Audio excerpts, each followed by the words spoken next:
Hello, and welcome to another episode of Riding in Cars with Books. I'm Jaclyn. And I'm Phillip. And today we're going to be discussing I Want to Eat Your Pancreas. This is the full collection of the manga by Yoru Sumino and Idumi Kirihara. Wow, that was pretty good. Don't know if it's right or not, but that was pretty good. Probably wrong. But it's still pretty good, though. This is my favorite manga, and I finally made Philip read it, and I reread it because it's been 5 years. 5 years. Six. Wow. Wait, no, it's 2026. 6 years. Yeah. I read it in 2020. I read it on Thursday. If you weren't depressed enough during the pandemic, this is the perfect read for you. I can't believe you read that during the pandemic. Okay. In this deeply moving first-person story, an introverted high school boy finds his classmate's diary and learns her biggest secret. Sakura is dying from a pancreatic disease, and now he is the only one that knows, outside of her family. He knows the truth. The last thing the boy wants is to be her friend, but Sakura's cheerful demeanor and their shared secret draw them together in this heartrending tale of friendship and mortality. And it's very important that he's only called the boy because we don't know his name until the end of the book. Right. Because it is about her. That's correct. How do you think that was handled? Did you enjoy that? Being mysterious?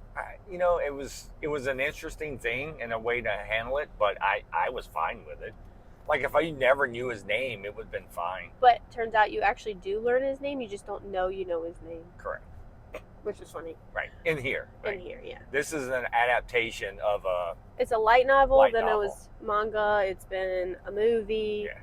Live action and animated. Anime. Yeah, I have not read the light novel. It sounds like in the light novel, you never find out his name.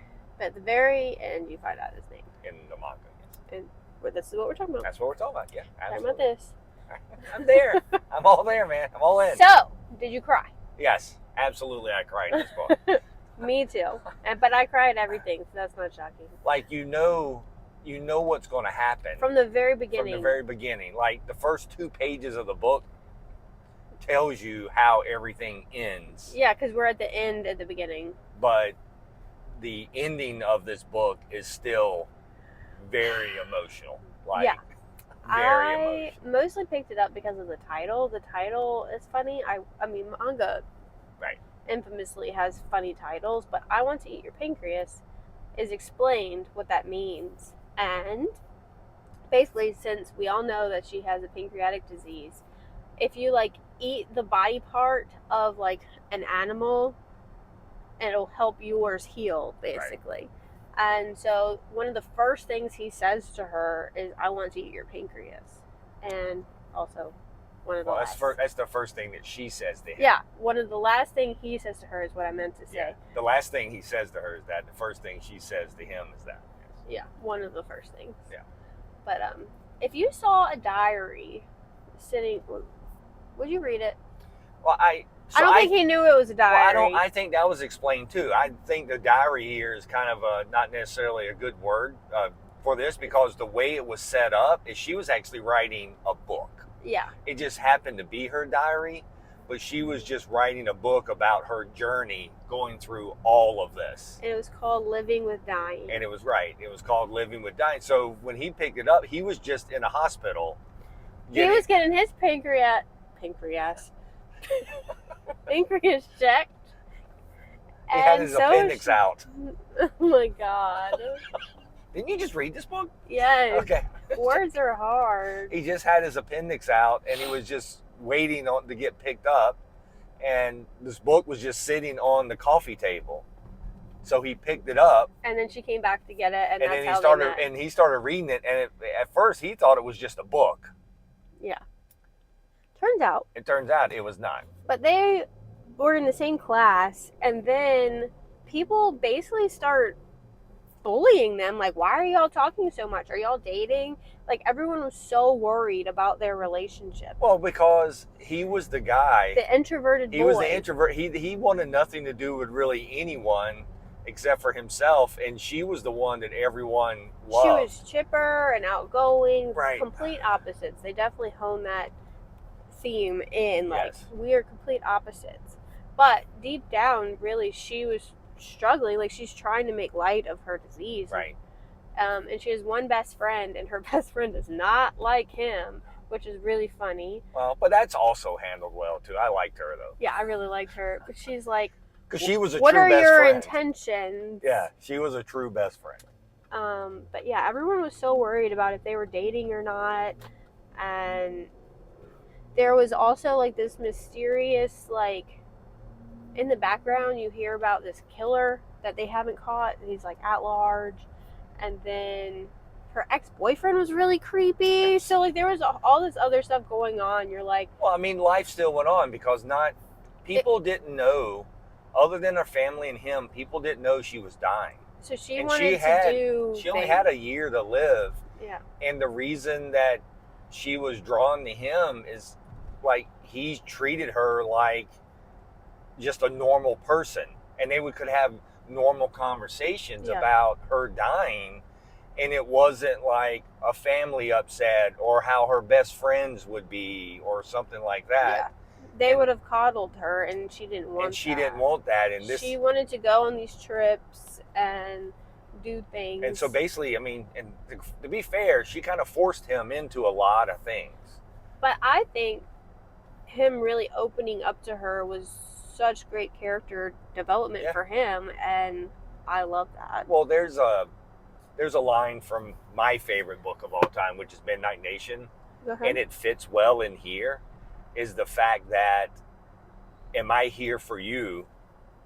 Or, I mean, are you here for me, or am I really here for you? Yeah. And that is really how this played out, right? I'm going to read my favorite, our favorite quote from this book. It wasn't a coincidence at all. We've all wound up where we were because of decisions we've made. All the choices you've made in your life and all the choices I've made are why we met that way. Right. I love that. Like, so she doesn't have regrets. She's like, this is my lot in life. I'm just gonna still live my life. And she did. She basically lived what she could, and she ended up dragging him along because... And he was okay with living his life just with what happened next, and what happened, but also being alone. Like, he didn't care if there was anyone else, so he thought. Right.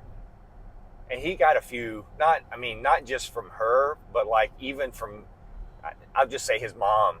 He got an eye-opening moment from his mom at the end too. That was really well done. I mean, she's like, so you have a girlfriend? And he's like, no. Because he said he, like, when they would go on trips and stay overnight, he would say he was... Well, he always told his mom that he had a bunch of friends. And so when he did anything, he said he would be going to hang out, but he was really just going to a library or just something else. And his mom knew the whole time. The whole time that he was hanging out with a girl. Like, she's like, no, Mom, she knew that he didn't have any friends. Oh, but like, when they were hanging out, the mom knew. But that was the point. She knew the whole time he had no friends.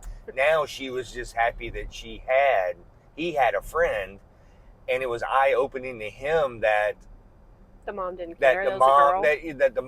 No, you're not listening to a word I'm saying and talking over me. We're going back to the part where she knew he had no friends, even before her. Okay. That was a big story point in this whole thing, was no one knew that he had friends. He always fooled his parents. Right? But everyone at school And so at the end, he found out that his mother knew the entire time that he had no friends. Mm-hmm. And then when he found she had her, she basically said, I'm so happy that you now have a friend. Yeah. And he was like, wait, you knew that I had no friends? And she was like, well, yeah, I kind of knew. Yeah. But as I was saying, she didn't care that it was a girl. She was just happy it was a friend. Well, like, no, sometimes they're really weird about, no, my God, the male-female thing never came into play here at all. That was never a point in this book. I was just saying that I like that. Yeah, I'm just saying. We make a big deal about that over here. Well, I mean, that's the big deal about this was about him having really no friends in this. Yeah. At all. This is the art. I will say, her favorite book is also my favorite book. I love that. The Little Prince. And when I started rereading it, like the first thing I noticed was, no, that's the back. The first thing I noticed, this is like page 3, is the little prince sitting next to him. I was like, oh yeah, I remember. So that's very meaningful because that book is important. It's your favorite book. No, but I love this. Rereading it, I remembered a lot of the little things that I knew, like the big story, Right. but rereading it, I remembered all the little things that I loved about it too, and how they found each other when they needed each other. It wasn't just like one or the other. Right.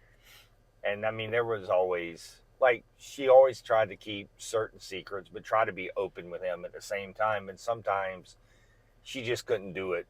And it was tough for her. I mean, once again, it was. Yeah, at the end when she was in the hospital, Right. She didn't want to tell him that she was really sick. Right. So she was also being brave for a lot of people because it went. We didn't really see it in here, but when we get to her book, I won't call it a diary. It's just not a diary. When we get to her book, it's a big deal about how she went through, how she grieved. Mm-hmm. And she basically said that when she first found out, she was not very nice to a lot of people. And she was apologizing to her people for that. And the way the book had it is she had already done that. You can assume that because her parents, she got along with everyone, but she apologized again for that initial, spot. I mean, how would you react? Oh, absolutely. No, once again, that's what I'm saying. I think it's handled. I think they handle it so well in here, but we don't dive into that part, right? We dive into her last few months of living. Yeah, it was like 4 months. Yeah, it was 4 months. The whole book takes place, well, in 4 months, and then we get a year jump. Yeah. So at the end, we get. But it was about her living. It was about her living, right? And like on the trips they went on, like her experiencing food and new places. Like one of the wishes that she had at the end was her best friend being friends with him, mm-hmm. which is also interesting. I like that. I love this book. It's my favorite manga. It's very sad, but it's so good. It is very sad, but I will say it's one of the best books that I've read in a long time. I'm glad I made you cry. Yeah, thanks. I appreciate it. See, he thinks I only read sad stuff, which is probably true, but it's good sad stuff. I didn't say it wasn't good. It's just my nails match the cover. I do think that the characterization of both the characters and how they handle things is very. I think both characters are 17. They actually said the age in here. So in here they're both 17, but in a weird way, the way she handles things and the way that he handles things, they're very relatable for people, I think, of all ages. Like there's parts of things that she did that I'm like, I understand that. And once again, I'm not dying. I think I would be the one that didn't want to tell anybody. But I think some of her trauma responses to the things that she was dealing with, I completely understand, right? And that's what I'm talking about. Not like her being overly chipper sometimes, and her standing up for other people. Like I get that. Like I can see how some people would read this and say this may be out of character. Yeah. But I don't think it's out of character for someone going through what she's going through. No. Right. But no one else knows but you, the reader. Correct. And so for him, like this was just him learning. Her book title, which is Living with Dying. Living with Dying works very well for him too, because he lived with that for 4 months with all of her stuff. But he was actually learning to just live. Yeah. And so that was, it was and they impressive. really admired each other. Like each other's choices was very admirable for the other. And that's kind of where I lost it in this, is at the end we get to her book. We get to her book and her will. And that was where I lost it. I came home and he had been crying and you okay? I sat down in one sitting and read this entire book on Thursday afternoon. That never happens. And that never happens. He can't even read a single issue without getting distracted, playing a game, watching videos on YouTube. So I sat down with this book in one sitting and read the entire thing, and the next thing I know, she was getting home from work, and it's like 7 o'clock, and I'm like, okay. Yeah, you devoured this. I did. It was very hard to put down. It's chunky, but it's good. It is very good. It took me a few hours to read it, so if you're a normal reader... What does that mean? I'm a slow reader. When I read graphic novels or anything with pictures, I dissect a lot of the book, especially from the art perspective. Mm-hmm. And so I'm a very slow reader. If most people can read a single issue comic in like 5 to 7 minutes, it probably takes me double that. And a lot of manga, though, there's not much detail in the background. You just have to look at their facial expressions, and that tells, which is important. Yeah, their facial expressions are very important in manga because they're very expressive. Yes. Like, there's some very good expressive pages in here. So, but anyway, we've rambled now. You've rambled. You have to. Yeah. I Want to Eat Your Pancreas. My favorite manga. 10 out of 10. Would recommend. Would read again. I am not going to probably read it again. I've already read it twice. I probably would read it again. Not today. It may be a few years when I'm like, I need a good cry today. I want to watch the movie, but it's $35. So anybody want to buy us the movie? Just kidding. Okay. We'll see you next time for another manga in May. That's right. Bye. Bye. Something about a food truck.